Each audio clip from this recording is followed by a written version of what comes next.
Welcome to our Day of the Reflection for this Sunday, the fourth Sunday of Advent on December 24th. We're on the cusp of Christmas, and here we have the culmination of Advent, and we have powerful readings that the church gives us, and it's all about the birth of a child. And it starts with this great promise, and we've traced many prophecies and many promises throughout the Old Testament that will be fulfilled in the advent of the Messiah. But this is one of the greatest of all, and it's given to King David. And David is at this point where he's achieved a great victory. He's come into Jerusalem, the last city that stood against Israel, and he's conquered it, and he's established peace and rest from all of his enemies round about him, pretty much. And he wants to honor God for all of his victories in Jerusalem. He's going to build the temple in Jerusalem. And when he does that, he says, I'm going to build the Lord a house, a majestic house. And the prophet, says, oh, that's a great thing, the prophet Nathan. And then he comes back and God tells the prophet Nathan, go tell David this. All right, I know what he plans to build me a house, and he wants to do me a lot of good, and that's fine. But let's remind David who is the benefactor and who is the recipient of the gifts. I, the Lord, am the benefactor. And so God sends this word back to David. You want to build a house for me? That's great. But remember, I'm building a house. And he's playing on the word bayit, house in Hebrew, which can also mean house, physical house you live in.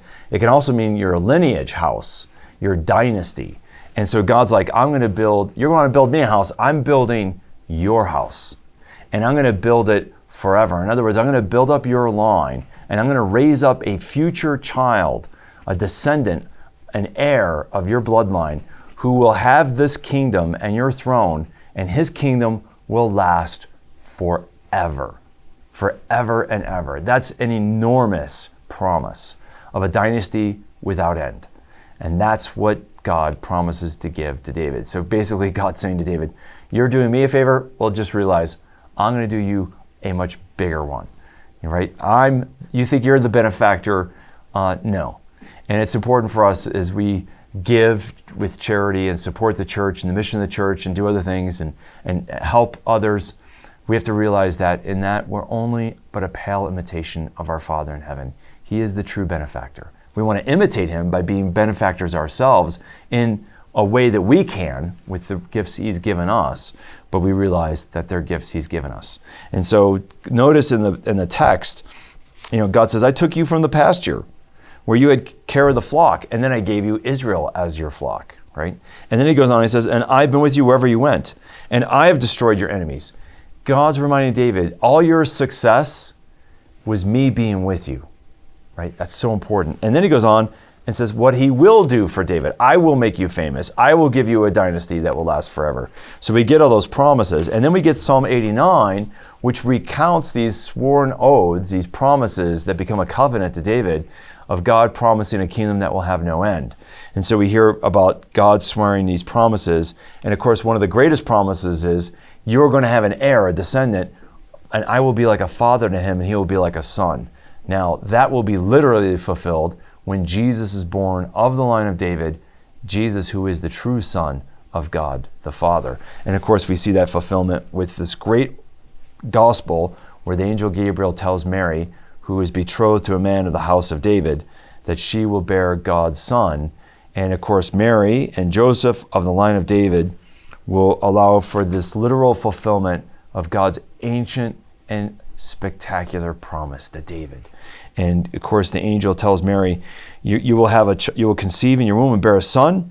His name will be Jesus, and he will be great. He will be called the Son of the Most High, and the Lord will give him the throne of his father David.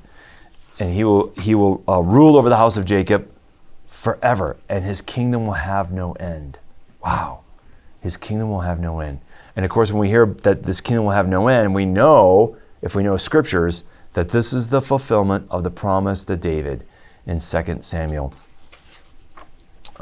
chapter 7, where God promised to David that he would have an heir someday who would have a kingdom that would have no end. And Mary, when she hears that promise, knows, this is the great promise and oath God swore to David, which is now being fulfilled in my child through me now. Wow. And of course, the church gives us this great prophecy to prepare us for the great feast of Christ Mass, the birth of Jesus, that we celebrate tomorrow. And so that is a great, great thing. And we can reflect on that. And of course, I love the ending of Mary, and it's worth lingering here, of Mary's response to all this, which should be a model for us. How do we respond to all this good news? Mary says, "Behold, I am the handmaid of the Lord. Let it be done unto me according to your word." In other words, Mary accepts the will of God because she loves God. And if we love God, we will accept God's will for us, whatever that will may be.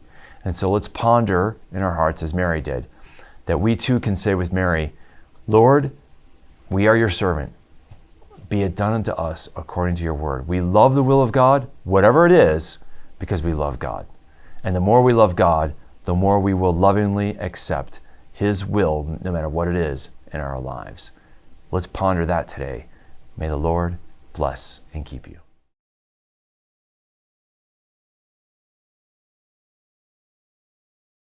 This daily reflection is brought to you thanks to the generous support of the Mission Circle. Join the Mission Circle to help Catholics worldwide understand, live, and share their faith. Sign up at missioncircle.org today.